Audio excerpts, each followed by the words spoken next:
నమస్తే, welcome to KK news. మరి ఈరోజు మనం చెంగిచెర్ల సింతల చెరువు అంటారు. సింతల చెరువు మొత్తం వచ్చేసి 45 ఎకరాల 8 గుంటలు.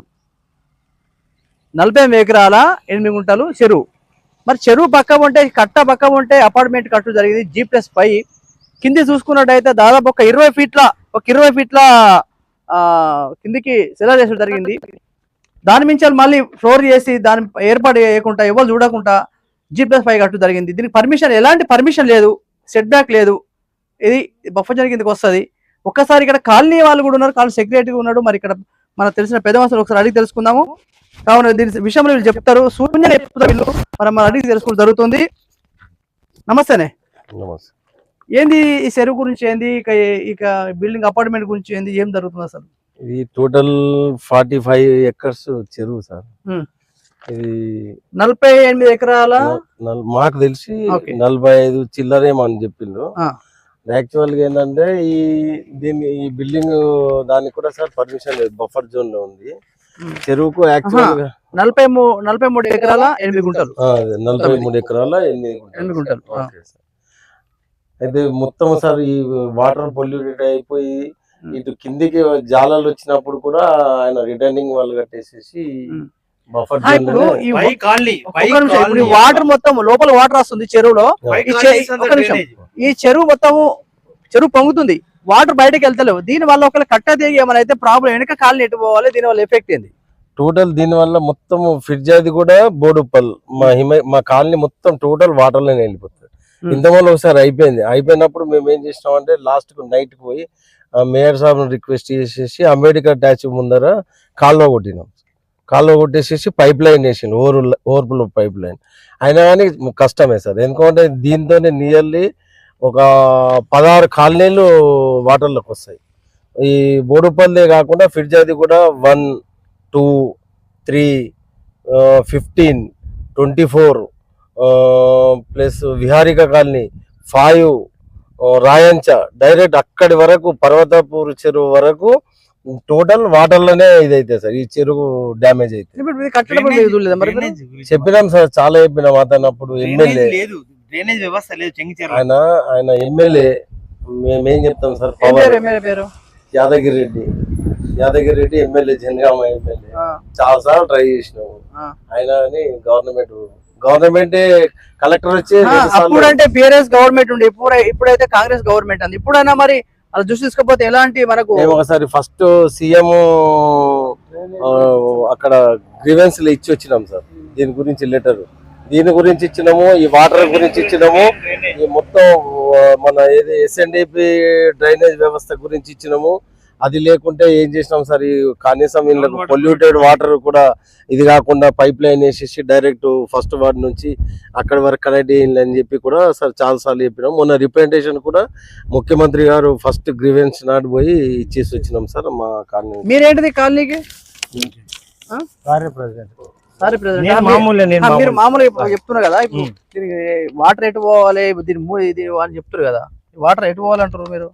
ఈ డ్రైనేజ్ సిస్టమే లేదు. మరి ఎటు పోవాలి? డ్రైనేజ్ సిస్టమ్ అక్కడ ఫిర్యాదు కూడా వెళ్ళాలి, వెళ్తలేదు కదా. వెళ్తలేదు. మున్సిపల్ వాళ్ళు 110 కోట్లు శాంక్షన్ అయిందన్నారు, ఇంతవరకు ఎక్కడ ఉన్నా అక్కడే ఉంది, ఏం చేయలేదు.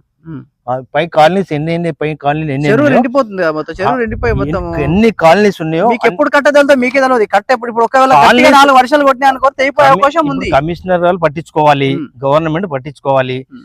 ఇప్పుడు మంచినీటి సరస్సును మొత్తం పొల్యూట్ అయిపోయింది మొత్తం. 5 కాలనీస్ కు డ్రైనేజ్ లేదు, ఏ దానికి డ్రైనేజ్ వ్యవస్థ లేదు.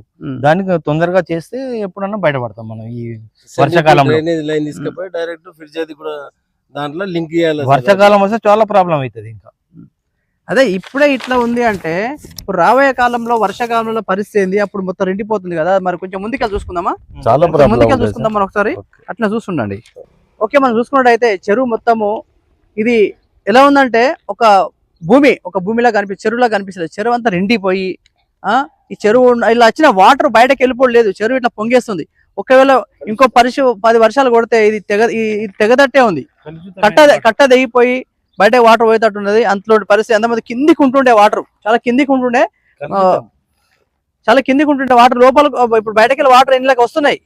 వస్తున్నాయి బయట నీళ్లు మాత్రం బయటకు వెళ్ళిపోతలేవు, ఇన్ని అయిపోతుంది. దీనివల్ల చాలా పరిస్థితి ఘోరం అవుతట్టుంది.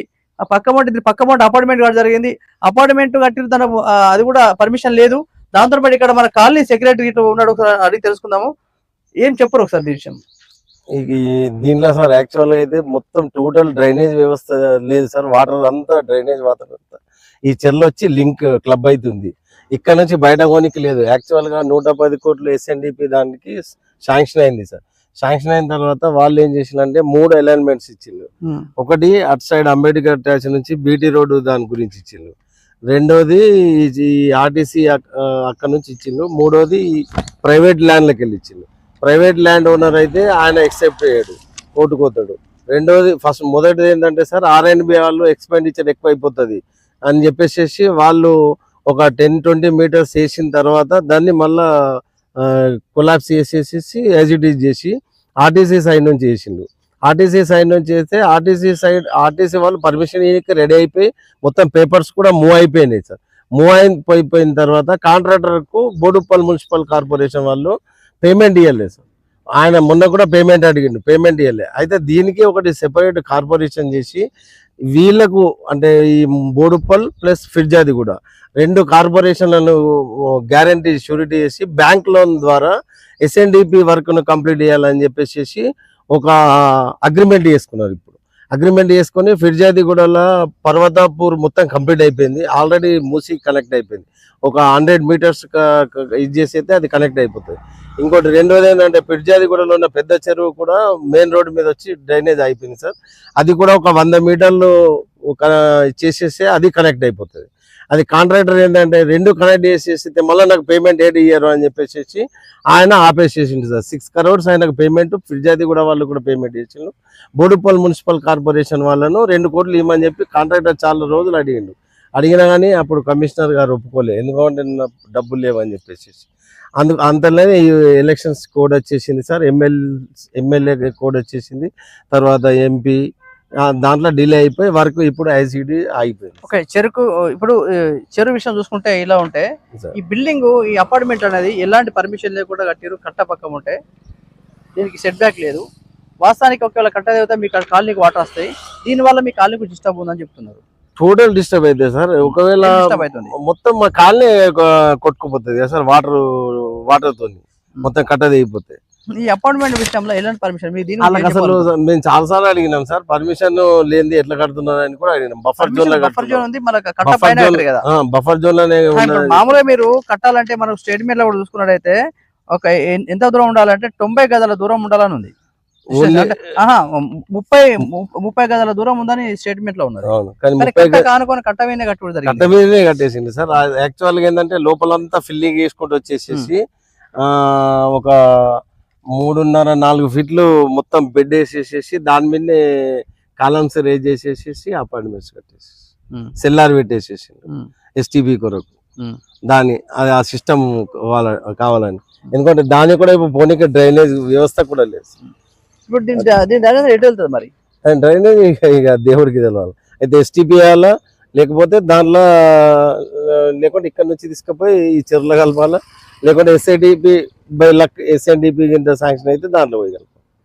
3 ఆప్షన్స్ చూసినాం కదా. ఇట్లాంటి అక్రమ కట్టడాలు బోడుప్పల్లో, చెంగిచెల్లో, చింతల చెరువు కట్ట ఆనుకొని G+5 బిల్డింగ్ కట్టడం జరిగింది. ఎలాంటి పర్మిషన్ లేదు, బఫర్ జోన్ స్ట్రీట్ బ్యాగ్ లేదు.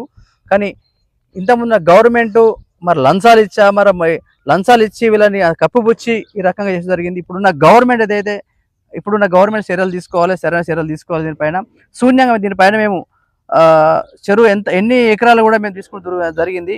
43 ఎకరాల 8 గుంటలు ఇది టోటల్. ఇది మనం లీగల్గా తీసుకున్న డాక్యుమెంటు. చెరువు చుట్టూ మొత్తము కబ్జాలే.